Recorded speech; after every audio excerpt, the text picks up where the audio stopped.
আপনারা শুনছেন ভৌতিক আসর। হ্যালো লিসেনার, কেমন আছেন সবাই? আশা করি সবাই অনেক ভালো আছেন। ভৌতিক আসরের আরও একটি পর্বে সবাইকে স্বাগতম জানাচ্ছি। আর কণ্ঠে আছে আমি ইফতি, আর আমার সাথে সম্পাদনার দায়িত্বে আছেন জয়নাল আবিদিন সোহান। তো চলুন আর দেরি না করে গল্পটি শুরু করা যাক। রাজশাহীর দক্ষিণের ছোট্ট গ্রাম চরনদী। নদীর ধার ঘেঁষে তৈরি হওয়া এই গ্রামটায় নদীর বাতাস আর কুয়াশার ভোর যেন মানুষের জীবনের সঙ্গে মিশে গেছে। এখানে জীবন সহজ, কিন্তু সময়ের সঙ্গে সঙ্গে মানুষদের মনে নানান ধরনের অদ্ভুত গল্প জমে থাকে। জিন, পরী, ছায়ামূর্তি, পাহারাদার, প্রেত এসব নিয়ে শত বছরের কিংবদন্তি গ্রাম জুড়ে ছড়িয়ে ছিটিয়ে আছে। আর ঠিক এই গ্রামেরই এক কোণে থাকে রাফি, কষ্টে দিন চালানো এক সাধারণ ছেলে। রাফির বয়স মাত্র 22। ছোটবেলায় বাবাকে হারিয়েছে নদীর ঘূর্ণাবর্তে। মা দিনমজুরের কাজ করে কোনো মতে সংসার চালান। নিজের স্বপ্ন বলতে রাফির তেমন কিছু নেই, শুধু ইচ্ছা ছিল ভালো কোনো কাজে ঢুকে পরিবারকে একটু সুখে রাখা।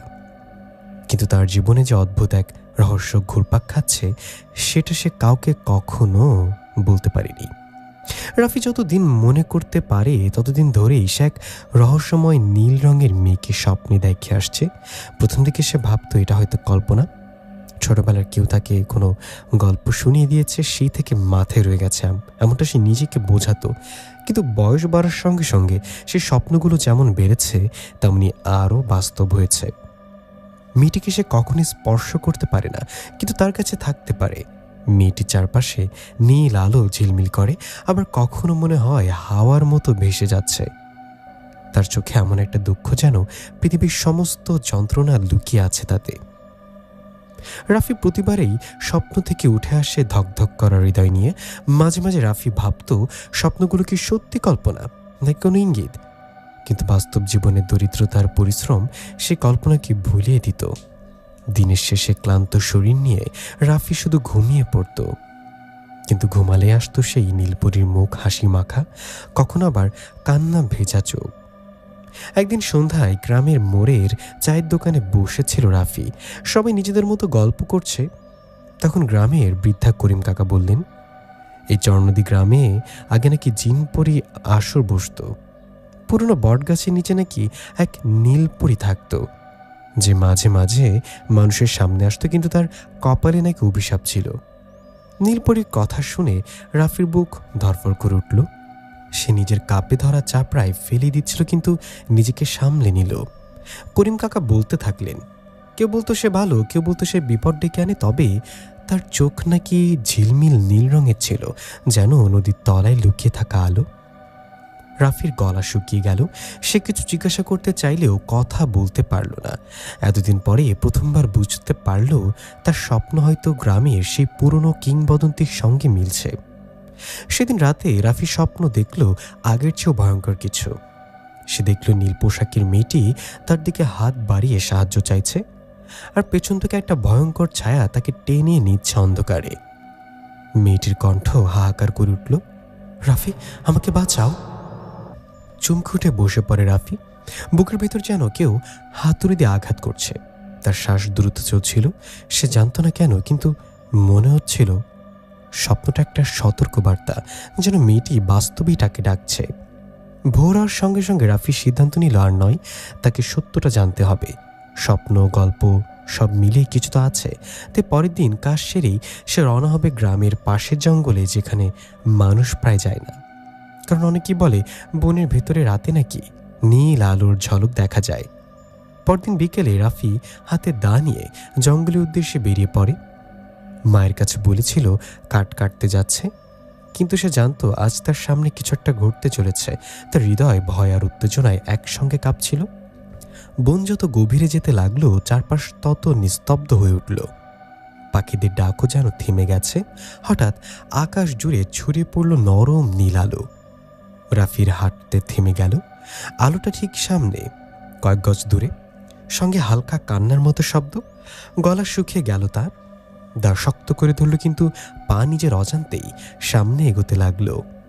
আর ঠিক তখনই রাফি প্রথমবার দেখল সে নীল আলোয় দাঁড়িয়ে আছে, ঠিক তার স্বপ্নের মেয়েটি, তার চোখে অবাক দৃষ্টি, যেন সে রাফিকে চেনে। মেয়েটি খুব ধীরে বলল, রাফি, তুমি অবশেষে এলে। এরপর পৃথিবী যেন থমকে গেল। বনের ভেতরটা যেন সেই মুহূর্তে সমীয়হীন হয়ে গেল। বাতাস দাঁড়িয়ে আছে, গাছের পাতাও নড়ছে না। রাফি ভাবছিল হয়তো সে আবার স্বপ্ন দেখছে, কিন্তু না, মাটির ঠান্ডা পাতার গন্ধ, কান্নার হালকা শব্দ সবই বাস্তব। তার সামনে দাঁড়িয়ে থাকা মেয়েটিও তেমনই বাস্তব। স্বপ্নের মতো নয়, বরং আরো স্পষ্ট, আরো জীবন্ত। মেয়েটির চারপাশে নরম নীল আলো ঝিলমিল করছে। তার দীর্ঘ কালো চুল বাতাস ছাড়াই ধীরে ধীরে দুলছে। চোখ দুটো গভীর নীল, ঠিক নদীর রাতের পানির মতো। রাফির মনে হচ্ছিল সে স্থির হয়ে গেছে, হাঁটতেও পারছে না। মেয়েটি আবার বলল, তুমি কি আমাকে দেখতে পাচ্ছ? রাফির গলা শুকিয়ে গেছে। সে কোনো রকম মাথা নেড়ে বলল, হ্যাঁ হ্যাঁ, কিন্তু তুমি কে? মেয়েটির চোখে যেন হালকা আনন্দ জ্বলে উঠল। সে এক পেয়ে এলো, আমি নীলা। তারপর থেমে আবার বলল, তুমি আমাকে বহু বছর ধরে দেখছো তোমার স্বপ্নে। এই কথা শুনে রাফি আরো স্তব্ধ হয়ে গেল। এতদিন যেটা সে ভাবত কল্পনা, সেটা কি সত্যি বাস্তব? সে কাপা গলায় বলল, আমার স্বপ্নে তুমি কিভাবে এলে? আর তুমি কাঁদছিলে কেন? নীলা গভীর শ্বাস নিল, চারপাশে তাকালো যেন কেউ শুনছে কিনা। তারপর ধীরে বলল, কারণ আমি এখানে বন্দি, মানুষের জগতে আটকে আছে, আমার জগতে ফিরতে পারছি না। তো তোমার জগৎ? রাফি বিস্মিত। হ্যাঁ, নীলা বলল, আমি মানুষ নই, আমি পড়ি, আর আমার নির্বাসন হয়েছে। রাফির পা কাঁপতে লাগলো। সে সামলে দাঁড়িয়ে বলল, নির্বাসন কেন? নীলার চোখে গভীর ব্যথা নেমে এলো। আমার জগতে এক জিন রাজপুত্র আছে, আজরিন। সে আমাকে পছন্দ করত, কিন্তু আমি তার প্রস্তাব প্রত্যাখ্যান করি। রাগে সে আমাকে অভিশাপ দিয়ে এই মানব জগতে ফেলে দেয়।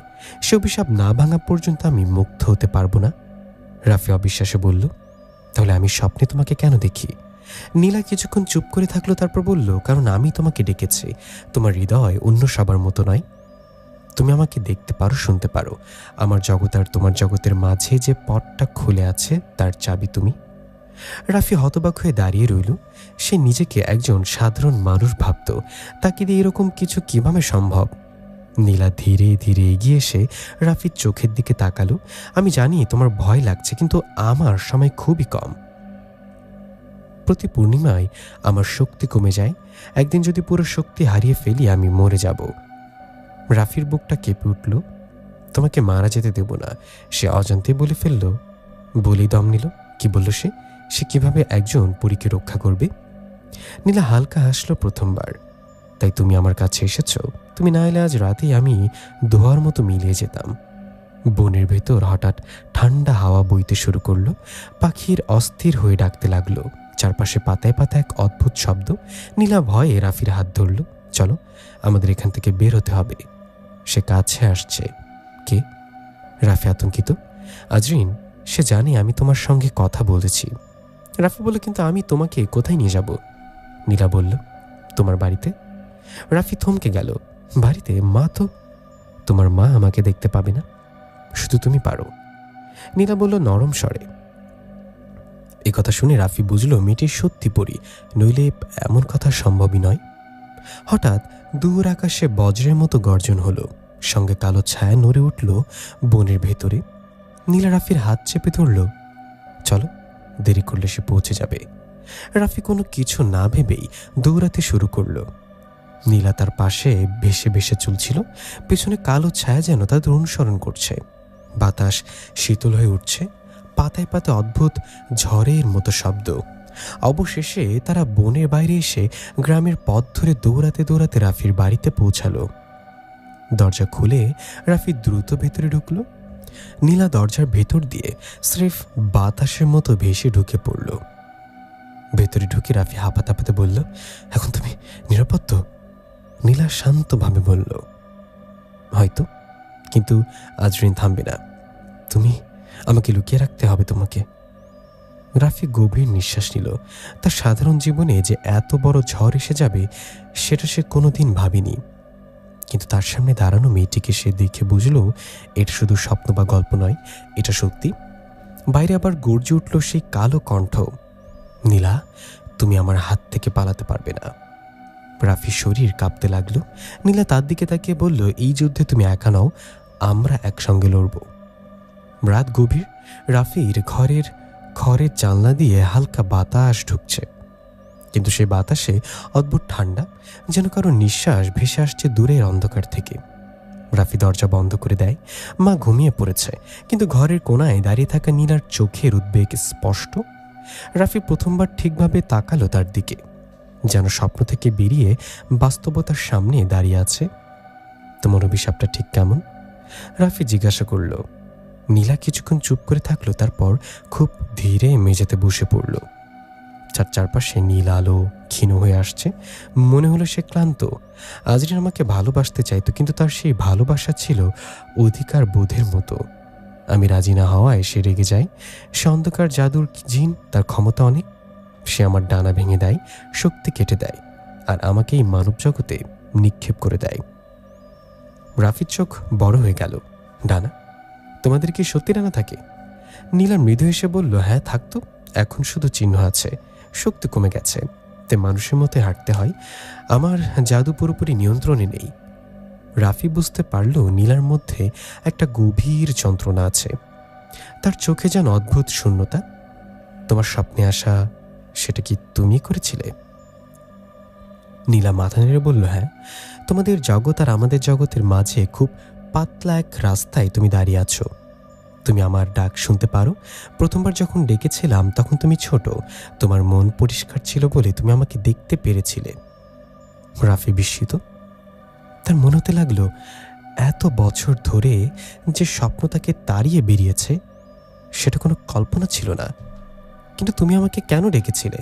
আমি তো সাধারণ মানুষ। নীলা ধীরে ধীরে তার চোখ তুলল, কারণ অভিশাপ ভাঙতে একজন নিষ্পাপ হৃদয়ের মানুষ প্রয়োজন, যে ভয় না পেয়ে আমার দিকে হাত বাড়াবে, যে আমাকে নিজের স্বার্থের জন্য ব্যবহার করবে না। রাফি চুপ। সে তো নিজের জীবনের দিকেই ঠিক মতো তাকাতে পারে না। এই মেয়েটিকে বাঁচানো তো দূরের কথা। আমি পারবো কিনা জানি না, রাফি বলল কাপা গলায়। পারবে? নীলা দৃঢ়ভাবে বলল, কারণ তুমি আমার কথা শুনেছ, আর কেউ পারত না। হঠাৎ ঘরের বাতাস ভারী হয়ে উঠল। দরজার ওপাশে ঝড়ের মতো শব্দ, বাইরে যেন কেউ ঘুরে বেড়াচ্ছে। রাফি ভয় পেয়ে ফিস ফিস করে বলল, সে কি আজরিন? নীলা দ্রুত উঠে দাঁড়ালো। হ্যাঁ, সে আমাকে খুঁজছে। রাত যত বাড়বে তার শক্তি তত প্রবল হবে। রাফির বুক ধকধক, কিন্তু সে দরজার সামনে দাঁড়িয়ে বলল, সে যদি এখানে আসে? সে সরাসরি ঢুকতে পারবে না। মানুষের ঘরে আসতে গেলে তাকে অনুমতি দিতে হয়, কিন্তু সে ভয় দেখাবে, চাপ দেবে, চেষ্টা করবে তোমাকে দুর্বল করে তুলতে। ঠিক তখনই দরজার ওপাশে গভীর শীতল একটি কণ্ঠ শোনা গেল, নীলা,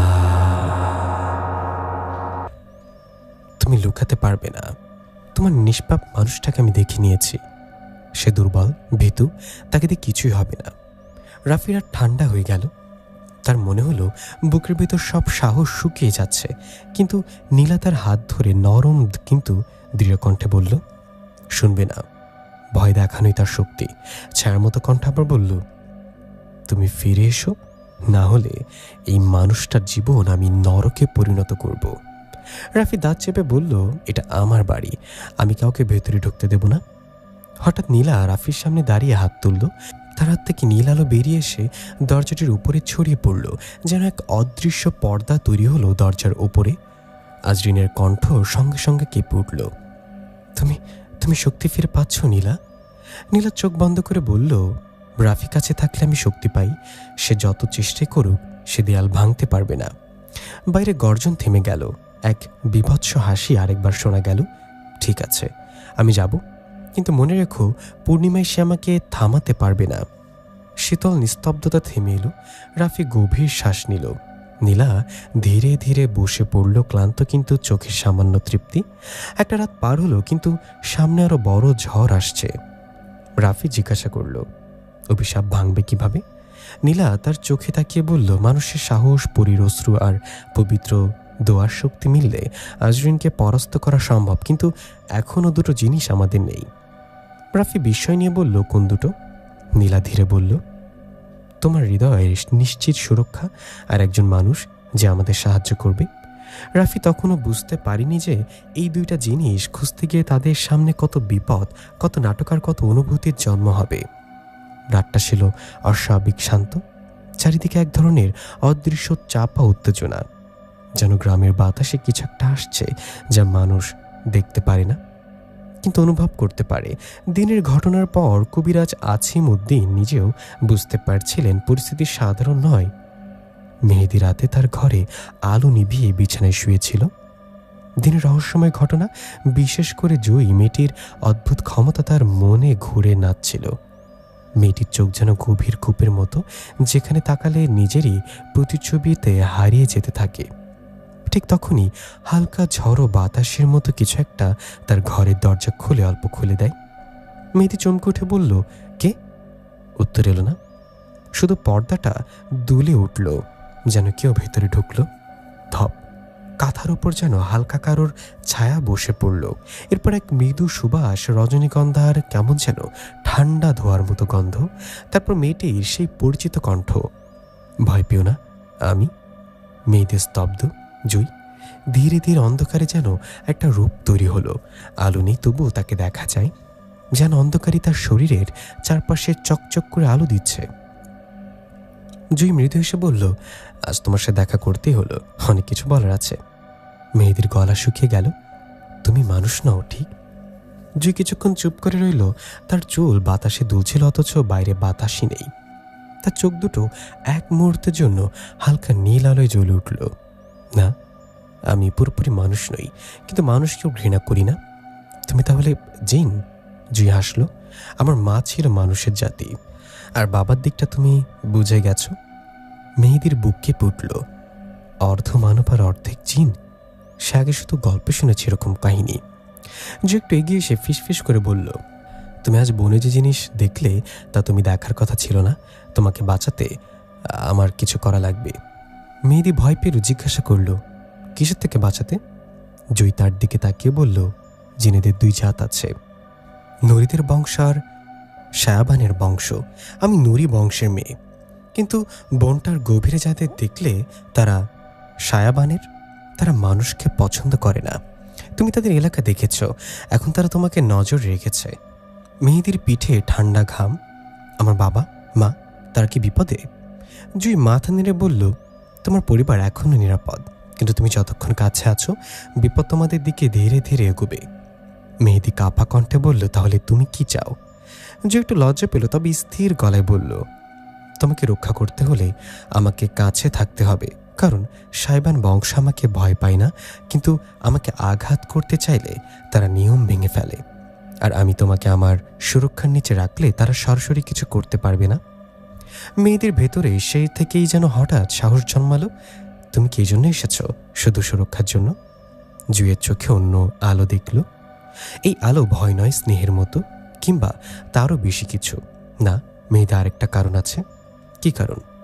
জুই তার নরম হাতে মেহেদির হাত ধরল। তার হাতে মানুষের উষ্ণতা নেই, আবার বরফের মতো ঠান্ডাও নয়, তবে অদ্ভুত একটা শান্তি আছে। যেদিন প্রথম তোমাকে দেখেছিলাম আমি বুঝি তুমি আমাকে ডাক দিয়েছিলে। মেহেদি হতবাক, আমি ডাক দিয়েছি? জুই বলল, মানুষের মনের অশান্তি খুব শক্তিশালী একটা তরঙ্গ। তোমার অসহায়ত্ব, তোমার ইচ্ছা, তোমার স্বপ্ন, তোমার চোখে আমি এমনই একজন জিনিস দেখেছি যা আমাদের জাতি মানুষের চোখে খুব কমই দেখে। সেটা হলো পরিষ্কার সত্যতা। মেহেদি চুপ, শুধু তার বুক ধুকধুক করছে। জুই ফিসফিস করে বলল, তোমাকে আমি পছন্দ করি, এই কারণেই তোমাকে রক্ষা করব। কিছুক্ষণ নীরবতা। হঠাৎ জুই চমকে উঠে বলল, ওরা আসছে। কে? শয়তানের 3 জন গুপ্তচর। তারা বুঝে গেছে আমি তোমার কাছে এসেছি। মেহেদি উঠে বসতে জুই তার মুখ ঢেকে দিল। চুপ, চোখ বন্ধ করো। যতক্ষণ আমি বলছি না চোখ খুলবে না। মুহূর্তের মধ্যে ঘর জুড়ে কালো ছায়া নেমে এলো। দূরে শোনা গেল তীক্ষ্ণ শিরশির শব্দ, যেন সাপের মতো ফুসফুস। জুই গর্জে উঠল, তোমার সীমানা ভাঙলে, ছেলেটির ক্ষতি করতে চাইলে নুরি বংশের নিয়ম ভুলে যেও না। শাইবানদের ভয়াবহ হাসি শোনা গেল। মেয়ে মানুষকে রক্ষা করতে গিয়ে নিজেকে মেরে ফেলবি? যে উত্তর দিল না। মনে হলো তার শরীর থেকে হঠাৎ আলো বের হলো, এত উজ্জ্বল যেন সূর্যের টুকরো। ছায়াগুলো চিৎকার করে অদৃশ্য হয়ে গেল। ঘর নিস্তব্ধ। জুই নিঃশ্বাস ফেলল। এটা সাময়িক, ওরা আবার আসবে, তুমি প্রস্তুত হও। মেহেদি আস্তে জিজ্ঞাসা করল, তুমি কি আমার পাশে থাকবে? জুই হাসল। যতদিন তুমি আমাকে ভয় না পাও। তারপর হঠাৎই হাওয়ার মতো মিলিয়ে গেল। ঘর আবার অন্ধকারে ডুবে গেল, কিন্তু মেয়েদের বুকের ভেতর আলো আগের চেয়ে অনেক বেশি উজ্জ্বল হয়ে উঠল। সকালে আলো উঠতেই মেহেদির বাড়ির পরিবেশ অস্বাভাবিক নীরব হয়ে গেল। রাতে যা ঘটেছে, সেই ভয়, সেই চিৎকার, সে অদ্ভুত আলো, সব যেন তার মাথার ভেতরে ঘুরছে। মেহেদির মা বারবার ছেলের মুখের দিকে তাকাচ্ছিলেন। তো শরীরটা খারাপ লাগছে না কিরে? চোখ দুটো অমন লাল কেন? মেহেদি হাসি চেপে বলল, ঘুম হয়নি মা, একটু ক্লান্ত। কিন্তু মা কোনোভাবেই বিশ্বাস করতে পারছিলেন না, কারণ ছেলের মুখে এমন এক ধরনের ভয় লুকানো যা মানুষ বুঝতে পারে না, শুধু মাই পারে। কিছুক্ষণ পর গ্রামের হুজুর আবুল কালাম এসে হাজির। তিনি এলাকার সবচেয়ে অভিজ্ঞ রুকাইয়ার হুজুর।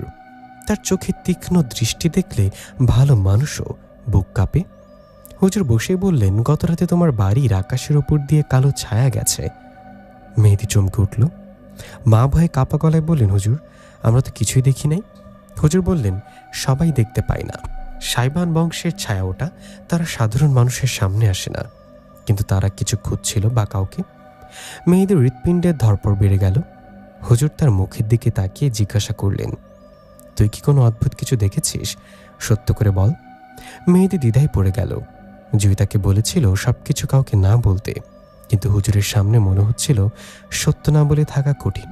মুহূর্তে হুজুরের দৃষ্টি আরো গাঢ় হলো। ছেলেটার গায়ে অন্য জগতের গন্ধ আছে। সে কোথাও দাঁড়িয়েছিল যেখানে মানুষের দাঁড়ানোর কথা নয়। মেয়েদের বুক কেঁপে উঠল। হুজুর শান্ত স্বরে বললেন, বোনটার ভিতরে গেছো? মেহেদি মুখ নামে বলল, যে গিয়েছিলাম। মা আও করে ওঠেন, ওই বোনই তুই গিয়েছিলি? সবাই তো ভয় পায়। হুজুর হাত তুলে শান্ত করলেন, ওর ভয়ের কারণ আছে। সাইবানের বংশ মানুষ হলে সরাসরি ক্ষতি করতে পারত, কিন্তু ওর সঙ্গে কিছু একটা আছে, কোনো সুরক্ষা। মেয়েদের মনে পড়ল যে বলেছিল, যতক্ষণ তুমি আমাকে ভয় না পাও আমি তোমাকে রক্ষা করব। হুজুর কথাটা যেন অনুভব করি বললেন, ছেলেটাকে কেউ পাহারা দিচ্ছে, কিন্তু সে কেউটা মানুষ নয়। ঘরটা নিস্তব্ধ হয়ে গেল। হুজুর আবার বললেন, ছেলে তুই কি কারোর সঙ্গে কথা বলছিস? কেউ কি সন্ধ্যা বা রাতে আসে? মেহেদি এক মুহূর্ত চোখ বন্ধ করল। মায়ের উদ্বিগ্ন মুখ, হুজুরের তীক্ষ্ণ দৃষ্টি আর জুয়ের গভীর চোখ তাকে স্মরণ করিয়ে দিল। এটা শুধু তার বিষয় নয়, তার পরিবারের নিরাপত্তারও প্রশ্ন। সে ধীরে বলল, একটা মেয়ে আসে, কিন্তু সে মানুষ না। মা ভয় পেয়ে পিছিয়ে গেলেন। হুজুর গভীর নিঃশ্বাস ছাড়লেন। তার নাম জুই। হুজুরের ভ্রু কুঁচকে উঠল। নুরি বংশের মেয়ে? মেয়েদি বিস্ময় তাকালো। আপনি জানেন? হুজুর গম্ভীর গলায় বললেন, নুরি বংশের জিনেরা মানুষের ক্ষতি করে না, বরং মানুষের প্রেমে পড়ে সহজেই। তাদের রক্ত আলো থাকে। সাইবানের অন্ধকার বংশ তাদের শত্রু। নুরিরা মানুষকে রক্ষা করে, আর সাইবানরা মানুষকে ভয় দেখায়, ব্যবহার করে, বন্দি করে। মেহেদি কণ্ঠ কাঁপল। তাহলে জুই সত্যি আমাকে রক্ষা করেছে? হুজুর বলেন, হ্যাঁ, তবে তার আসা যাওয়া সাইবানদের নজরে পড়েছে, তাই তারা আরও আক্রমণাত্মক হবে। মা কাঁদো কাঁদো গলায় বললেন, আমার ছেলেকে বাঁচান হুজুর।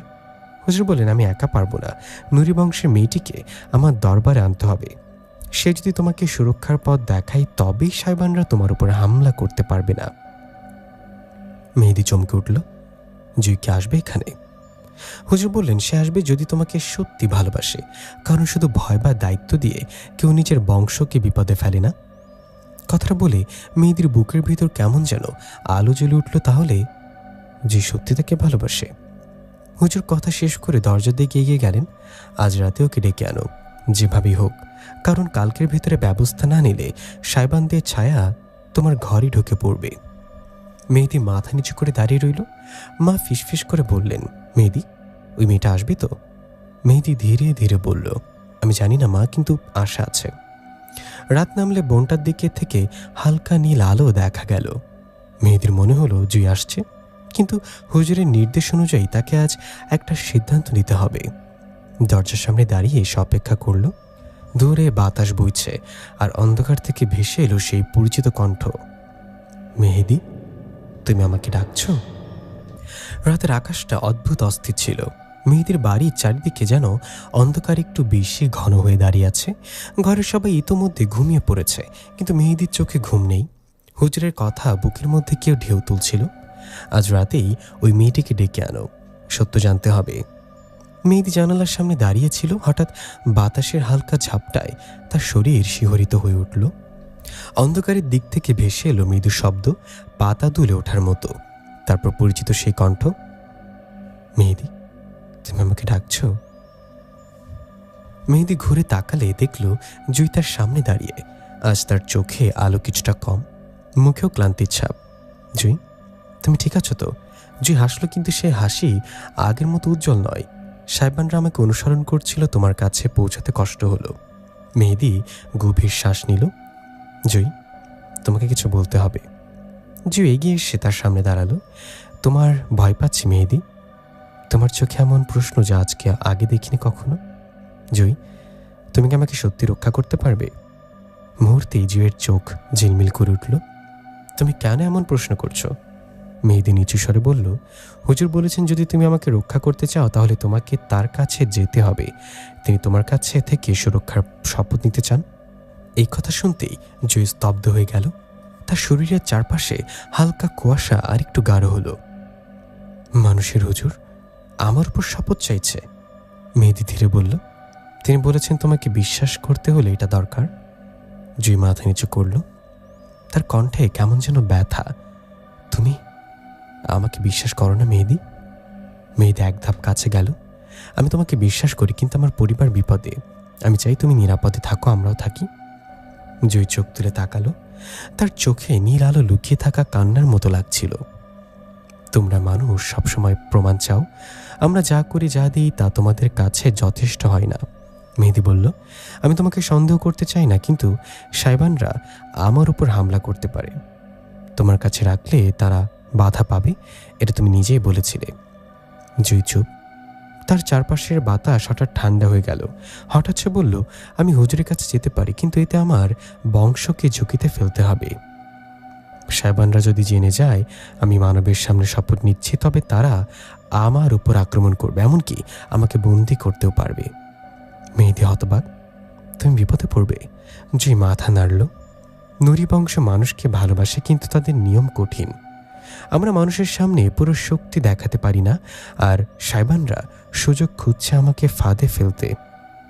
মেহেদির মুখ শুকিয়ে গেল। সে কাপা স্বরে বলল, তাহলে তুমি যাবে না?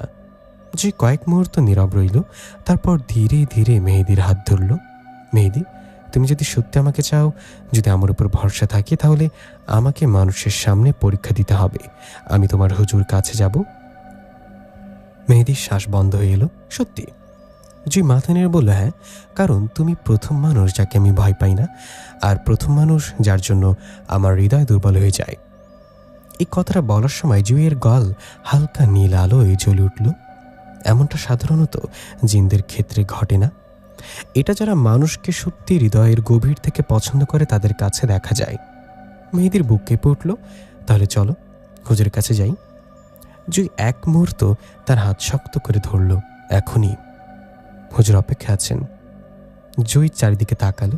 ঠিক আছে, কিন্তু সাবধানে চলবে, শয়তানরা এই পথে নজর রাখছে। দুইজন চুপচাপ গ্রামের প্রান্তের ছোট কাঁচা রাস্তা ধরে এগোতে লাগলো।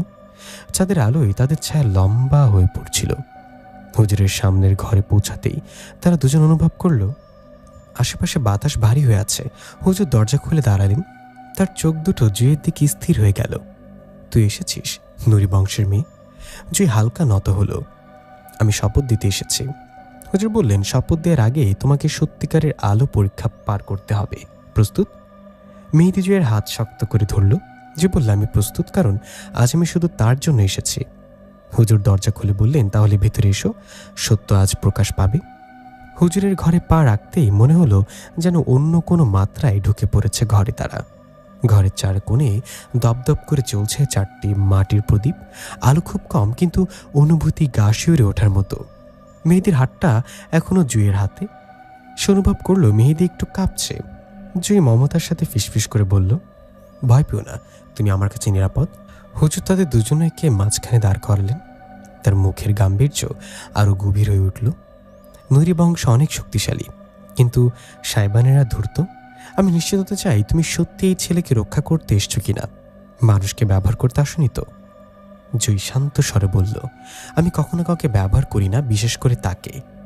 হুজুর বললেন, তাহলে আলোর পরীক্ষা দাও। ঘরের মাঝখানে হুজুর একটা ছোট তামার বাটি রাখলেন। তার ভেতরে ছিল কিছু সাদা গুঁড়ার পানির মতো একটি স্বচ্ছ তরল। তিনি ধীরে ধীরে কিছু দোয়া পড়তে শুরু করলেন। কয়েক সেকেন্ডের মধ্যে বাটির ভেতর থেকে হালকা নীল রঙের ধোঁয়া বের হতে লাগলো। মেহেদি বিস্ময় দেখছিল। এই ধোঁয়া সাধারণ ধোঁয়া নয়, এটি মাটিতে পড়লেই আলো ছড়িয়ে দেয়। হুজুর বললেন, এই ধোঁয়ার ভেতর দিয়ে নুরি বংশের কেউ গেলে সে নিজের প্রকৃত রূপ ধরা দেয়। তার মন পরিষ্কার হলে আলো হবে, আর যদি উদ্দেশ্য মন্দ হয় তবে ছায়ায় পরিণত হবে। মেহেদির বুক কেঁপে উঠল। যে এগিয়ে এলো, আমি প্রস্তুত। হুজুর মাথা নেড়েই হাত তুললেন, তাহলে ধোঁয়ার ভেতরে দিয়ে হাঁটো। জুই একবার মেহেদির দিকে তাকালো। তার চোখে ভয় নেই, আছে শুধু কোমলতা। মেহেদি ফিসফিস করে বলল, জুই, যদি তোমার কিছু হয়। জুই হালকা হাসলো, আমার কিছু হবে না, কারণ আমি তোমার জন্য সত্য নিয়ে এসেছি। এই বলে সে ধোঁয়ার ভেতরে পা রাখল। মুহূর্তেই ঘরের বাতাস বদলে গেল। হালকা ঝড়ের শব্দ, চারপাশে নীলচে কুয়াশা, আর তার মধ্যে দাঁড়িয়ে জুই। তার চুল বাতাসে উঠতে লাগলো। তার শরীরের চারদিক থেকে সাদা আলোর লতা বের হচ্ছে, যেন আকাশ থেকে নামছে আলো। হুজুর বিস্মিত হয়ে বললেন, সুবহানাল্লাহ। ধোঁয়া সম্পূর্ণ জুইকে ঘিরে ধরল। এক মুহূর্তের জন্য মনে হলো তাকে দেখা যাচ্ছে না। মেহেদির হৃৎপিণ্ড থেমে যাবে যেন। সে সামনে এগোতেই হুজুর তাকে আটকে দিলেন। ছুঁইস না, পরীক্ষা নষ্ট হয়ে যাবে। মেহেদি স্থির হয়ে দাঁড়ায়। তার চোখ শুধু জুইয়ের দিকে। তার ভিতরে একটাই ভয়, যদি জুই মিলিয়ে যায়, যদি কিছু হয়ে যায়। হঠাৎ ধোঁয়ার ভেতর থেকে শক্তিশালী সাদা আলো বের হলো। পুরো ঘর আলোকিত হয়ে গেল। মেহেদির চোখ ঢেকে ফেলল।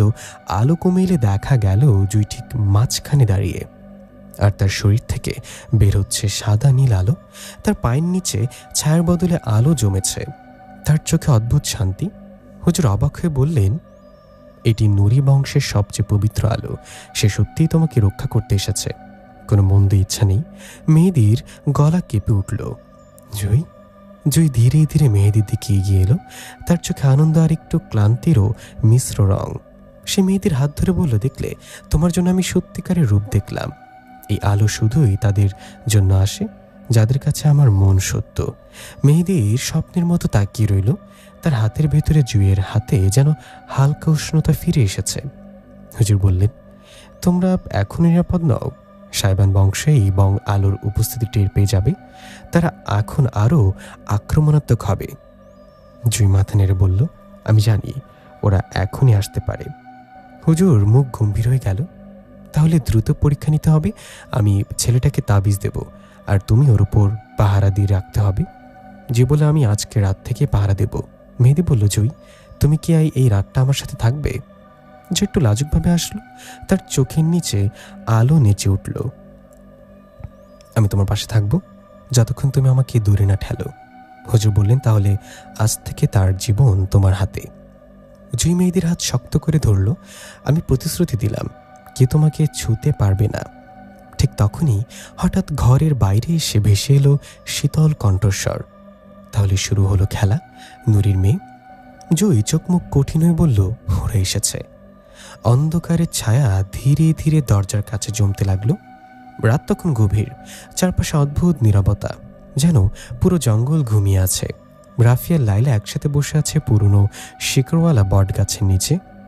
দূরে নদীর পানি মৃদু শব্দে বইছে, ছলছল ছলছল। তার সাথে মিলেমিশে হালকা কুয়াশা আর ধোঁয়া চারপাশে ঘুরপাক খাচ্ছে। রাফি কিছুটা দ্বিধা নিয়ে বলল, লাইলা, তুমি হঠাৎ আমাকে তোমার জগতে নিয়ে এলে কেন? লাইলা একটু হেসে বলল, কিন্তু সেই হাসির পেছনে এক অজানা ব্যাখ্যা ছিল।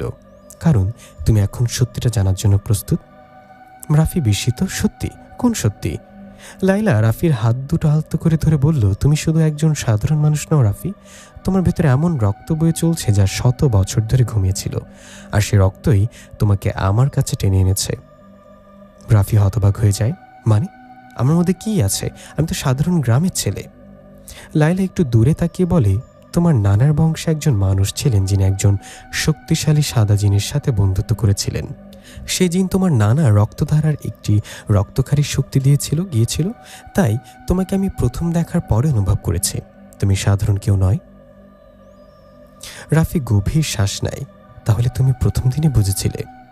লায়লা মাথা নেড়ে সম্মতি জানায়, হ্যাঁ, সে কারণেই তোমাকে কেউ ক্ষতি করতে পারছে না। কিন্তু আজ আমি তোমাকে আরেকটা সত্যি বলবো, যেটা বলা আমার জন্য সবচেয়ে কঠিন। রাফি আতঙ্কিত গলায় বলল, কি সত্যি? লায়লার চোখ ধীরে ধীরে আকাশের চাঁদের আলোর রং বদলাতে থাকে, নীল থেকে ধূসর, ধূসর থেকে রূপালি।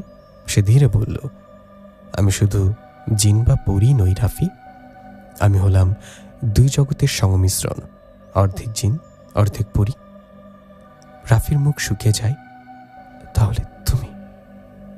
লায়লা তার কথার মাঝে বলল, জিন জগৎ আমাকে গ্রহণ করেনি, আবার পরীরা আমাকে পুরোপুরি তাদের জগতে নেয়নি। আমি দুই জগতের মাঝখানে পড়েছিলাম একা। অনেকেই আমাকে ধাওয়া করেছে, কেউ চেয়েছে আমাকে দাস বানাতে, কেউ চেয়েছে আমার শক্তি ব্যবহার করতে, কিন্তু তুমি আমাকে প্রথমবার মানুষ হিসেবে দেখেছিলে, এই জন্যই আমি তোমার কাছে এসেছি। রাফির বুক কেঁপে ওঠে। আমি তোমাকে ভয় পাইনি লায়লা, বরং প্রথম দেখাতে মনে হয়েছিল তুমি অন্যরকম। তবে এটা কখনো ভাবিনি যে তুমি এত বড় সত্য লুকিয়ে রেখেছিলে। লায়লা দুঃখী হাসি হাসি, যদি সত্যিটা আগে বলতে গিয়ে তোমাকে হারাতে হতো। আমি চাইনি তুমি আমাকে ঘৃণা করো। রাফি তার দিকে একটু ঝুঁকে বলে, আমি তোমাকে ঘৃণা করতে পারবো না। তুমি আমার জীবন বাঁচিয়েছ, আমাকে ভালোবাসা শিখিয়েছ। তুমি যেই হও, যেমনই হও, আমি তোমাকে গ্রহণ করব। লায়লা চোখে জল টলমল করে ওঠে। সেই মুহূর্তে হঠাৎ গাছের ওপর থেকে তীব্র শব্দ। রাফি চমকে ওঠে। এটা কি? লায়লা শিউরে ওঠে। ওরা এসে গেছে। কে? লায়লা দাঁত চেপে বলে, জিন পর্ষদদের গুপ্তচররা আমাকে ধরে নেওয়ার জন্য এসেছে। আর কথা শেষ হতেই চারপাশে ঘন কালো ধোঁয়া ঘুরতে শুরু করে। গাছের ডালে ডালে ছায়ামূর্তি লাফাচ্ছে। বাতাস ঠান্ডা থেকে বরফের মতো হয়ে যায়। একটা তীক্ষ্ণ কণ্ঠস্বর ভেসে আসে, লায়লা, তুমি নিষিদ্ধ মানব জগতে পা দিয়েছ, আমাদের সাথে চলো।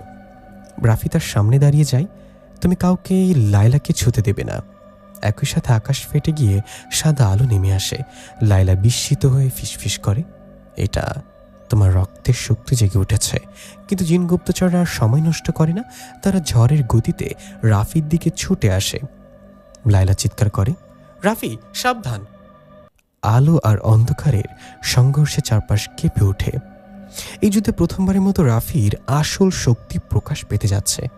চারিদিক যেন মুহূর্তে অস্থির হয়ে উত্তাল হয়ে উঠল। জিন পর্ষদের গুপ্তচররা বটগাছের শিকড়ের মতো কালো ছায়ায় রাফি ও লায়লাকে ঘিরে ফেলল। বাতাসে ধোয়া আর সঙ্গে সঙ্গে মিশে থাকা অদ্ভুত গন্ধ ঝরঝর করছে, যেন বরফে গলে গলে পড়ছে। একজন গুপ্তচর রক্ষক রুক্ষ কণ্ঠে বলল, লায়লা, তুমি মানব জগতে জাদু ব্যবহার করে বিশৃঙ্খলা তৈরি করেছ। পর্ষদ তোমাকে এখনই ফিরে চায়। লায়লা দাঁত চেপে বলল, আমি কাউকে ক্ষতি করিনি, মানব জগৎ আমাকে শান্তি দিয়েছে। তোমার কাছে ফিরে যাব না, তোমাদের কাছে। গুপ্তচররা অন্ধকারের মধ্যে সামনে এগিয়ে আসে। হঠাৎ একজন লাফিয়ে রাফির দিকে ঝাঁপিয়ে পড়ে। লায়লা চিৎকার করে, রাফি পিছিয়ে যাও। কিন্তু রাফি পিছায় না। তার হাতের ভেতরে যে সাদা আলোর ঝিলিক জমছিল তা মুহূর্তেই বিস্ফোরিত হলো। সাদা আলো যেন বোমার মতো বিস্ফোরিত হয়ে চারিদিকে ছড়িয়ে গেল। সে আলোতে গুপ্তচরটি কয়েক হাত পিছিয়ে গিয়ে গাছের সঙ্গে ধাক্কা খেয়ে পড়ে। অন্ধকার ছায়াগুলো কেঁপে ওঠে। লায়লা হতবাক হয়ে তাকিয়ে থাকে। এটা তো তোমার পূর্বপুরুষের শক্তির জাগরণ। আমি ভাবিনি এত দ্রুত প্রকাশ পাবে। রাফি হতবাক, আমি কিছুই বুঝিনি। আমার হাতের ভেতরে কেন আগুনের মতো জ্বলে উঠল? লায়লা তাড়াতাড়ি আমার হাত ধরে বলে, এটা আগুন না, এটা নূর, সাদা জিনের শক্তি। তোমার রক্তের মধ্যে ঘুমিয়েছিল, বিপদের মুহূর্তে নিজে থেকেই জেগে ওঠে। আরও 3 জন গুপ্তচর ছায়ার মতো নেমে আসে। এভাবে শক্তি ব্যবহার করলে তোমার মৃত্যু নিশ্চিত। মানব, আমরা তোমার মতো দুর্বলদের দয়া করি না। রাফি দাঁত চেপে বলল, দুর্বল? আমি আমার মানুষকে রক্ষা করেছি, এর জন্য আমাকে মরতে হলে আপত্তি নেই। একটি ছায়া আলোর গতিতে তাকে আক্রমণ করতে আসে। রাফি চোখ বন্ধ করে ফেলে। তার ভেতরে যেন হাজার সাদা আলো একসাথে জ্বলে উঠল। তার চোখ খুলতেই লায়লা দেখতে পায় রাফির চোখ দুটো রূপালি হয়ে গেছে। পরক্ষণেই ফুস, একটা বিশাল সাদা বৃত্ত রাফিকে ঘিরে তৈরি হয়, ঠিক সুরক্ষা বলয়ের মতো। গুপ্তচরটি বৃত্তের ধাক্কায় পিছিয়ে যায়, যেন বজ্রঘাতে পড়েছে। লায়লা বিস্ময়ে ফিসফিস করে, রাফি, তুমি সত্যি দুই জগতের সংযোগকারী। তুমি ছাড়া কেউ এই শক্তি জাগাতে পারে না। গুপ্তচরটা এবার রেগে উন্মুক্ত হয়ে যায়। এদের নেতা সামনে আসে, আর তার চেহারার আংশিক দৃশ্যমান, চোখ দুটো রক্তলাল। সে গর্জে ওঠে, যদি প্রয়োজন হয় মানবটাকে মেরে ফেলব। লায়লাকে উদ্ধার করতে আমরা যে কোনো সীমা ভাঙব। লায়লা রাফির সামনে দাঁড়িয়ে হাত ছাড়িয়ে দেয়, তার দিকে এক কদম এগোবে না। আমার প্রাণ থাকলে রাফিকে ছোঁয়া যাবে না। গুপ্তচরদের নেতা গর্জে ওঠে, তুমি একজন জিনপরীর মিশ্রজাত, তোমার অস্তিত্বই আমাদের জগতে বেআইনি, আর তুমি মানবের সাথে প্রেম করছো, এটা পর্ষদ কখনো মেনে নেবে না। লায়লার চোখে ক্ষোভ জমে ওঠে, মানুষ কি তোমাদের শত্রু? মানবের হৃদয় কি এত তুচ্ছ? আমি কাউকে ক্ষতি করিনি, আমি শুধু ভালোবেসেছি। রাফি এবার হাত উঁচু করে দাঁড়ায়, তার থেকে নূরের আলো বের হয়ে আকাশের দিকে উঠে যায়। জঙ্গল কেঁপে ওঠে, বাতাস ঘূর্ণিঝড়ের মতো চলতে থাকে। নায়ক সদৃশ্য শক্তিকে রাফি চিৎকার করে, লায়লা আমার, তাকে নিয়ে কেউ যেতে পারবে না। তার শক্তি চারিদিকে ছড়িয়ে পড়তেই অন্ধকার ছায়াগুলোর কেঁপে কেঁপে পিছিয়ে যেতে শুরু করে। গুপ্তচরদের নেতা আরেকবার চেষ্টা করে, তুমি জিন জগতের বিরুদ্ধে যেতে চাও মানব, তোমার জীবন দিয়ে মূল্য দিতে হবে। ঠিক তখন আকাশের দিকে হঠাৎ সাদা আগুনের রেখা ভেঙে পড়ে। একটি কণ্ঠ ভেসে আসে, থামো। বাতাস স্তব্ধ হয়ে যায়, সব গুপ্তচর নুয়ে পড়ে। লায়লা কেঁপে ওঠে, পর্ষদের প্রধান বিচারক। একটি বিশাল রূপালী দরজা আকাশে ভেসে ওঠে।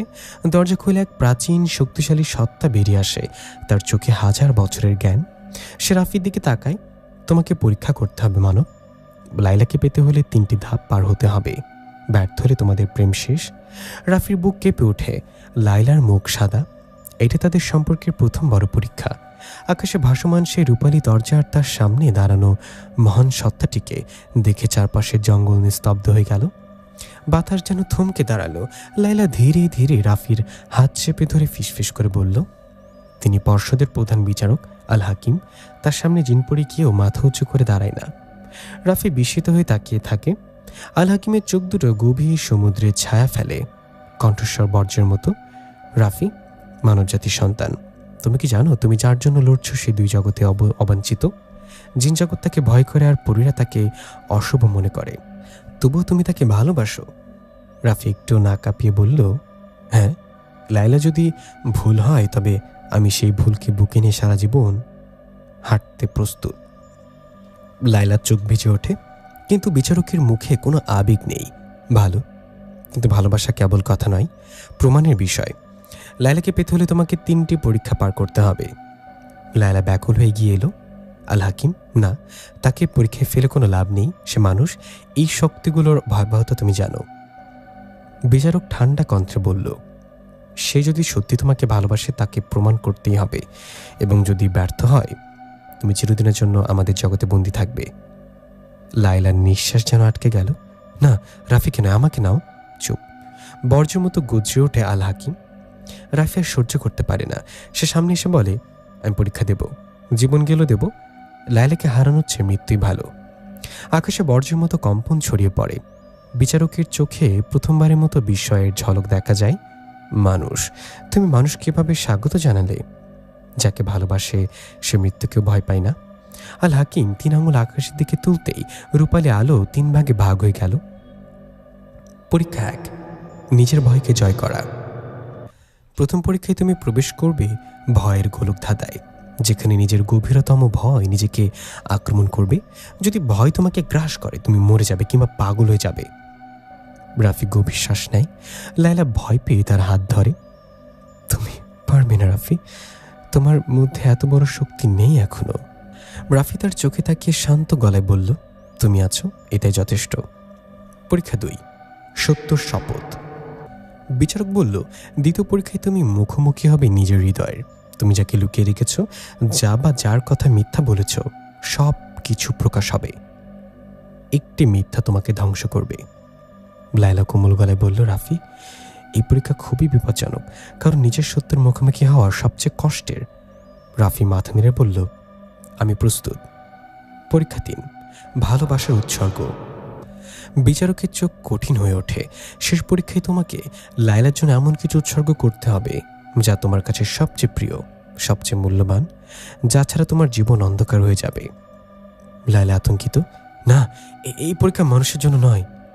বিচারক গম্ভীরভাবে বলল, এই 3 পরীক্ষা পারলেই তুমি লায়লাকে পাবে, আর ব্যর্থ হলে লায়লা আমাদের জগতে চিরদিনের জন্য বন্দী থাকবে এবং তুমি তাকে ভুলে যাবে।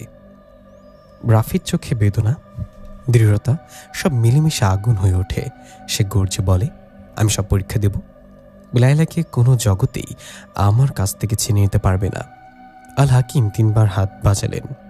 টং টং টং চারিদিকে কালো ধোঁয়া ছড়িয়ে পড়ল। হঠাৎ লায়লাকে অদৃশ্য শক্তি ঘিরে ফেলে। সে রাফির দিকে হাত বাড়িয়ে চিৎকার করে, রাফি, আমাকে ছেড়ে যেও না। রাফিও হাত বাড়ায়, লায়লা, আমি আসছি তোমার কাছে। ধোঁয়া সব গিলে ফেলল।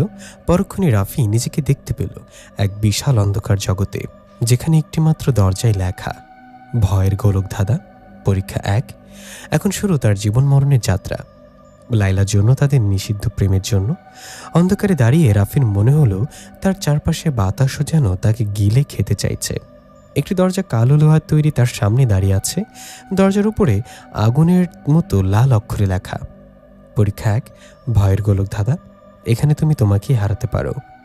রাফির বুক ধকপক করছে, কিন্তু সে থামে না। ঠিক ধীরে দরজাটা ঠেলে ভেতরে দেয়। ভেতরে ঢোকার সাথে সাথে দরজা নিজে থেকেই ঠাস করে বন্ধ হয়ে গেল। চারিদিকে অন্ধকার, শুধু মাটির নিচে হালকা স্পন্দন, শ্বাসের মতো হুসহুস। রাফির মেরুদণ্ডে ঠান্ডা স্রোত বয়ে যাচ্ছে। হঠাৎ দূরে আলো জ্বলে ওঠে। সে আলোতে দেখা যায় একটি সরু রাস্তা, দুপাশে অসংখ্য দরজা, প্রতিটি দরজা আলাদা আলাদা ভয় লেখা। উধাও হয়ে যাওয়া, হারিয়ে ফেলা, বিশ্বাসঘাতকতা, মৃত্যু, একাকিত্ব, প্রিয়জনকে রক্ষা না করতে পারা। রাফি গভীর শ্বাস নেয়, নিজেকে বলে, লায়লার জন্য আমি সব কিছু মোকাবেলা করতে পারি। কিন্তু আগে সে কোনো এক দরজায় হাত রাখতেই চারিদিক দুলতে থাকে। অন্ধকার হঠাৎ রূপ নেয়। রাফি নিজের ঘরের মতো একটা দৃশ্য। সে নিজেকে দেখতে পায় ছোট বয়সে শক্ত করে মায়ের হাত ধরে আছে। তার মা অসুস্থ, দুর্বল হয়ে শুয়ে আছে খাটে। মায়ের কণ্ঠস্বর ভেসে আসে, রাফি, আমাকে ছেড়ে যাস না। এই দৃশ্য দেখে রাফির বুক ফেটে যায় ভেতরে ভেতরে। এটাই তার জীবনের প্রথম ভয়, প্রিয়জন হারিয়ে ফেলার ভয়। দৃশ্যটা এক ঝটকায় বদলে যায়। এবার সে দেখে লায়লা শূন্যে ঝুলছে, কালো শেকলে বাঁধা। তার চোখে অশ্রু, আর পিছনে দাঁড়িয়ে আছে কালো পোশাকধারী একটি ভূতুরে ছায়া। ছায়াটা বলে, তুমি তাকে রক্ষা করতে পারবে না।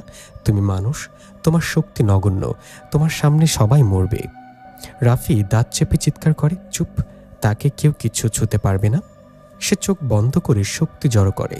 তার আদৌ কোনো শক্তি থাকবে কি? তার নূর কি এখানে জাগবে? সে জানে না। হঠাৎই লায়লার কণ্ঠ ভেসে আসে একদম দূর থেকে, রাফি, ভয় পেও না। ভয় যত শক্তিশালী, তুমি তত আলো জ্বালাও।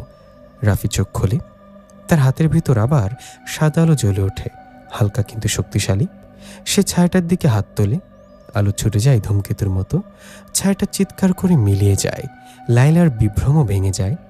অন্ধকার একটু পরিষ্কার হয়, রাস্তা আবার দৃশ্যমান। রাফি হাঁটু গেড়ে বসে পড়ে নিঃশ্বাস নিতে পারছে না। মনে হচ্ছে তাকে ভেতর থেকে খেয়ে ফেলছে। এই পরীক্ষা শুধু বাইরের না, এটা নিজের আত্মার বিরুদ্ধে লড়াই। কিন্তু তখনই মনে পড়ে লায়লা তার হাত ধরে বলেছিল, তুমি না থাকলে আমি একা হয়ে যাব। এই স্মৃতি তাকে আবার শক্ত করে তোলে। সে উঠে দাঁড়ায়, আরও সামনে হাঁটে। হঠাৎ চারপাশে বাতাস কেঁপে ওঠে। একটা বড় দরজা খুলে যায়। দরজার উপরে লেখা, তোমার সবচেয়ে বড় ভয় মুখোমুখি হও। রাফির বুক শক্ত হয়ে আসে। সে দরজা পার হয়। তার সামনে দেখা যায় একটি বিশাল অন্ধকার কুণ্ডলী পাকিয়ে দাঁড়িয়ে আছে। তার চোখ দুটি লাল আগুনের মতো জ্বলছে। এটাই রাফির গভীরতম ভয়, নিজেকে হারানো। অন্ধকারটি রাফির কণ্ঠে বলে ওঠে, আমি তুমি, তোমার দুর্বলতা, তোমার ভয়, তোমার ব্যথা সব আমার।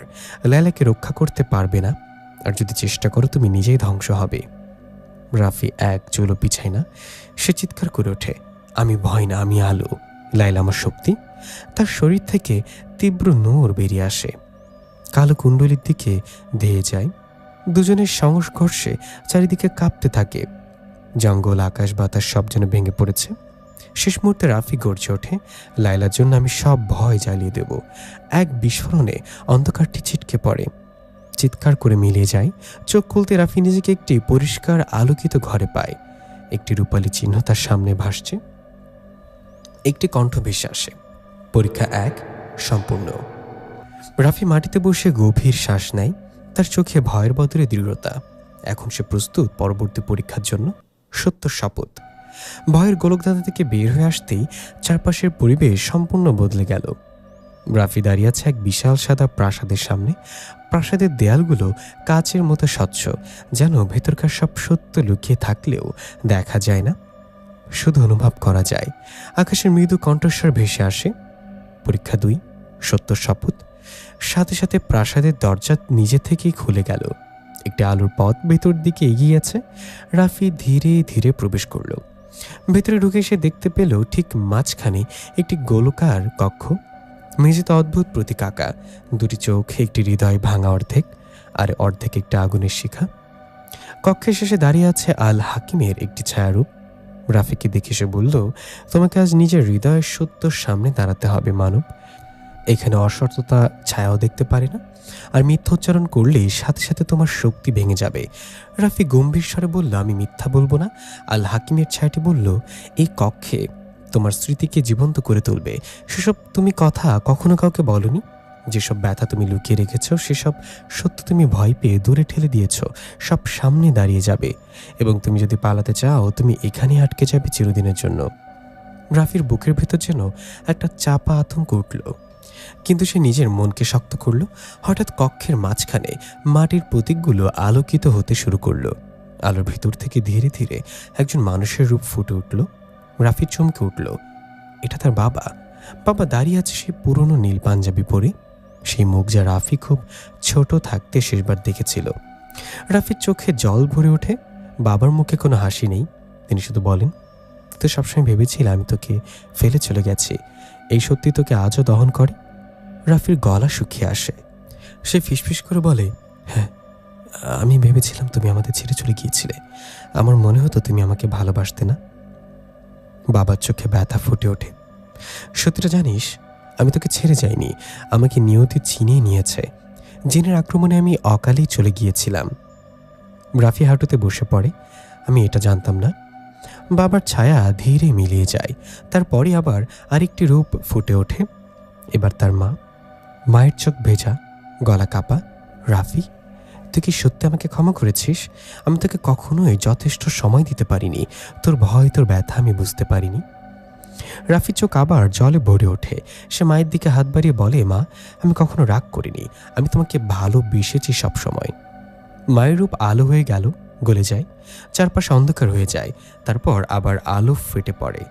এবার সামনে দাঁড়িয়ে আছে লায়লা, কিন্তু সে সেই কোমল লায়লা নয়। তার চোখ তীব্র আগুন, চেহারা কঠিন।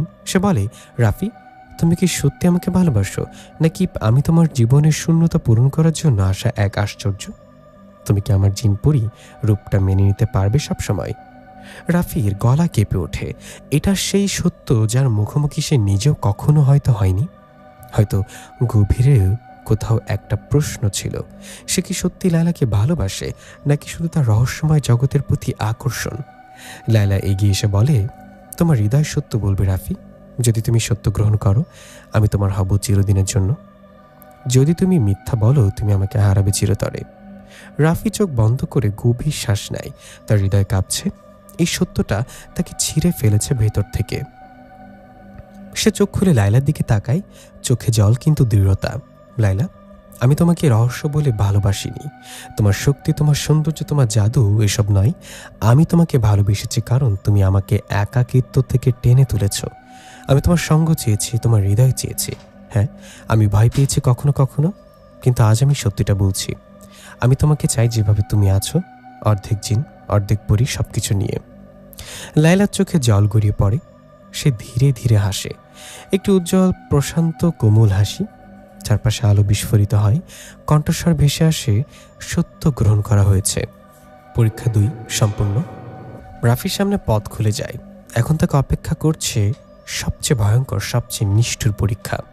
পরীক্ষা 3 ভালোবাসার উৎসর্গ। এটি রাফির ভাগ্য পাল্টে দেবে। এবং লাইলারও।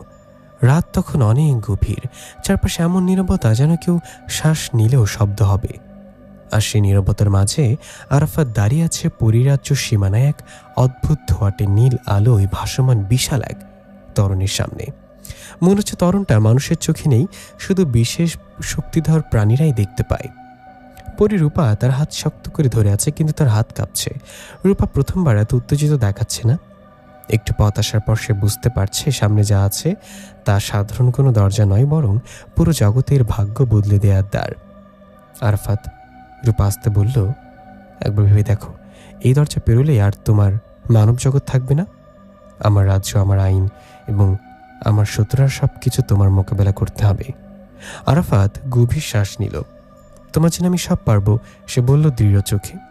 রূপে একটু লজ্জায় নিচে তাকালো, কিন্তু সেটা আরাফাত বুঝতে দিল না। হঠাৎ তরণের ভেতর থেকে কাঁপন শুরু হলো। আলো জ্বলে উঠে চারিদিকে ঘূর্ণিঝড়ের মতো ছড়িয়ে পড়ল। আরাফাত একটু ভয় পেল। রূপা তার হাত শক্ত করে ধরল। সব ঠিক আছে, আমি আছি তোমার সাথে। ঘূর্ণিঝড় থামতেই দুজন ঢুকলো তরণের ভেতর। মুহূর্তেই পুরো পৃথিবী ঘুরে গেল। মাটি নেই, আকাশ নেই, শুধু অনন্ত নীল আলো। তারপর সব মিলিয়ে গিয়ে দুজন দাঁড়ালো এক বিশাল রাজ্যর সামনে। সোনালি প্রাসাদ, রূপালী টাওয়ার, আর চারিদিকে নরম বাতাসে ভাসমান জাদুকণার মতো আলো। এটাই তোমাদের পরিরাজ্য? আরাফাত বিস্ময় হয়ে বলল। রূপার মাথা নেড়ে বলল, হ্যাঁ, আর এখানে সব ঝড় শুরু হতে চলেছে। প্রাসাদের দরজা খুলতেই দুজন প্রহরী বেরিয়ে এলো। তাদের গায়ের বর্মা আলো ছড়াচ্ছে। একজন বলল, রাজকুমারী রূপাকে স্বাগতম, তবে মানবের আগমন এখানে নিষিদ্ধ। তাদের চোখ তীক্ষ্ণ হয়ে উঠল। রূপে এগিয়ে গিয়ে কঠিন স্বরে বলল, সে আমার সঙ্গী, আমার অনুমতিতে এসেছে। যদিও তার কণ্ঠ শক্ত ছিল, কিন্তু নার্ভাসনেস লুকানো যাচ্ছিল না। প্রহরীরা দ্বিধায় পড়ে গেল। রাজদরবারে জানাতে হবে, একজন বলল, এবং দ্রুত ভেতরে দৌড় দিল। রূপা আরাফাতের দিকে তাকালো। এই মুহূর্তটা সবচেয়ে কঠিন। যদি রাজা রাজীব, আমার বাবা, তোমাকে মেনে না নেন তাহলে? আরাফাত জিজ্ঞাসা করল, তাহলে? রূপা চোখ বন্ধ করে ফিসফিস করল, তাহলে তোমাকে হয় বন্দি করব, নয়তো মৃত্যুদণ্ড। আরাফাতের হৃদয় যেন থেমে গেল, কিন্তু সে নিজেকে শক্ত করল। আমি তোমার জন্য এসছি রূপা, যা হবে একসাথে সামলাবো। কিছুক্ষণ পর প্রহরীরা ফিরে এলো। রাজা আপনাদের ডেকেছেন। দুজনকে নিয়ে যাওয়া হলো প্রাসাদের ভেতরে, যেখানে দেয়ালগুলো জাদুকণায় ঝিকিমিকি করছে আর পথ জুড়ে হালকা ফুলের গন্ধ। দরবারে প্রবেশ করতে দেখা গেল সিংহাসনে বসে আছেন রাজা রাজীব। লম্বা সাদা পোশাক, চোখে শত বছরের বুদ্ধিমত্তার ছাপ। তার পাশে দাঁড়ানো আরেক পরিচিত মুখ, পরি সামিয়া। সে হাসছে, কিন্তু সে হাসিতে কিছু একটা অস্বাভাবিক ঠান্ডা ভাব আছে। রাজা কঠিন দৃষ্টিতে আরাফাতের দিকে তাকালেন। মানবজাতির কেউ কখনো পরিরাজ্য নিরাপদ নয়, তুমি কেন এসেছ? আরাফাত মাথা নিচু করে বলল, আমি রূপাকে রক্ষা করতে এসেছি মহারাজ। তাকে দুষ্ট জিন কামরান ধরে নিয়ে যেতে চাইছিল, আমি ওকে ছাড়াতে পারিনি। রাজা কিছুক্ষণ চুপ করে থাকলেন, তারপর বললেন, রূপা, তুমি কি এই মানবকে সত্যি বিশ্বাস করো? রূপা দৃঢ় কণ্ঠে বলল, হ্যাঁ বাবা, সে আমাকে বাঁচিয়েছে, আর আমি তাকে ভালোবাসি। দরবারে মুহূর্তে শোরগোল শুরু হয়ে গেল। পরীরা নিজেদের মধ্যে ফিসফিস করছে। পরী রাজকুমারী মানুষের প্রেমে, এটা রাজ্য আইনের বিরুদ্ধে। কিন্তু রাজা হাত তুলে সবাইকে থামিয়ে দিলেন। যদি তুমি সত্যি রূপাকে রক্ষা করতে আসো, তাহলে তোমাকে শক্ত শপথ দিতে হবে। রূপা হতভম্ব হয়ে বলল, না, রক্ত শপথ খুবই বিপজ্জনক। একজন মানুষের শরীর সেটা সহ্য করতে পারে না। রাজা বললেন, এটাই নিয়ম। এই শপথে কেউ মিথ্যা বলতে পারে না। যদি সে সত্যি রূপাকে ভালোবাসে তাহলে বাঁচবে, আর যদি মিথ্যা হয় তার অস্তিত্বে মুছে যাবে। আরাফাত গভীর শ্বাস নিল। আমি প্রস্তুত। রাজা হাত বাড়িয়ে দিলেন। তার আঙ্গুলি থেকে নীল আগুন বের হলো। আগুনটা ধীরে ধীরে এগিয়ে এলো আরাফাতের দিকে। রূপা চিৎকার করে উঠল, আরাফাত না! কিন্তু আরাফাত চোখ বন্ধ করল। আগুন তার বুকে স্পর্শ করল এবং পুরো রাজ্য কেঁপে উঠল। রাজকীয় দরবার এখনো কাঁপছে। রক্ত শপথের নীল শিখাটি আরাফাতের বুক ভেদ করে শরীরের ভেতর ঢুকে গেছে, আর তার চোখ দুটো ধীরে ধীরে বন্ধ হয়ে আসছে। পরিরাজ্যের বাতাসে অদ্ভুত ঝড় বইছে। মনে হচ্ছে পুরো রাজ্য তার ভাগ্য নির্ধারণ করতে অপেক্ষা করছে। রূপা কান্নায় ভেঙে পড়ল। বাবা, তাকে থামাও, ও মানুষ, ও শপথ সহ্য করতে পারবে না। রাজা রাজীব কঠোর দৃষ্টিতে তাকিয়ে বললেন, যদি সে সত্যি তোমাকে ভালোবাসে তাহলে আগুন তাকে ক্ষতি করতে পারবে না। কিন্তু যদি তার ভালোবাসা ভুয়া হয় তাহলে তার রাজ্য ধ্বংসের আগেই তাকে ধ্বংস করবে। আরাফাতের শরীর কাঁপছিল, তার বুকের ভিতর দিয়ে আলো ছুটছে, মনে হচ্ছে হাজারটা বজ্রপাত একসাথে নেমে এসেছে। কিন্তু সে দাঁড়িয়ে রইল, দুলতে দুলতে, তবু পড়ে গেল না। শপথের আগুন শরীরের ভিতরে যত গভীরে ঢুকছে, আরাফাতের স্মৃতিতে ভেসে উঠছে রূপার সাথে প্রথম দেখা, তার ভয়, তার হাসি এবং সেই একটি লাইন, তুমি কি আমাকে বিশ্বাস করো? সে তখন হাত ধরে রেখেছিল, এখনও রাখার প্রতিজ্ঞা করছে। হঠাৎ আগুন শান্ত হতে শুরু করলো, নীল আলো আস্তে আস্তে ফিকে হয়ে উষ্ণ রঙের রূপ নিল, পুরো রাজ্য নিস্তব্ধ হয়ে গেল। আরাফাত চোখ খুলল, ক্লান্ত কিন্তু জীবিত। রাজ্য জুড়ে বিস্ময়ের ঢেউ ছড়িয়ে পড়ল। একজন প্রহরী ফিসফিস করল, একজন মানুষ রক্ত শপথ সহ্য করল, এটা সম্ভব? রাজা সিংহাসন থেকে উঠে দাঁড়ালো, তার চোখে প্রথমবারের মতো মমতা দেখা গেল। তুমি সত্যি রূপাকে ভালোবাসো আরাফাত? রাজ্য কখনো ভুল সিদ্ধান্ত নেয় না। রূপা দৌড়ে এসে আরাফাতকে জড়িয়ে ধরল, অস্ফুট কণ্ঠে বলল, আমি জানতাম তুমি পারবে, কিন্তু শান্তির সময় বেশিক্ষণ স্থায়ী হলো না। দরবারের বাইরে হঠাৎ বিস্ফোরণ, ভয়ঙ্কর, পুরো প্রাসাদ কেঁপে উঠল। প্রহরীরা চিৎকার করে উঠল, দুঃসুজিন কামরান সে রাজ্যে ঢুকে পড়েছে। আকাশ কালো হয়ে গেল, ধোঁয়ার ভেতর থেকে কামরান বেরিয়ে এলো, চলন্ত চোখ, আগুনে মোড়া দেহ, আর তার কণ্ঠে গর্জন, আজই শেষ হবে তোমাদের রাজ্য, রূপা আমার, আর মানুষটা মরবে। আরাফাত সামনে দাঁড়ালো, তুমি তাকে ছুতেও পারবে না। কামরান হেসে উঠল, মানুষ আমাকে ঠেকাবে। এক লাফে আরাফাতের দিকে ঝাঁপিয়ে পড়ল, চারিদিকে আগুনে ভরে গেল।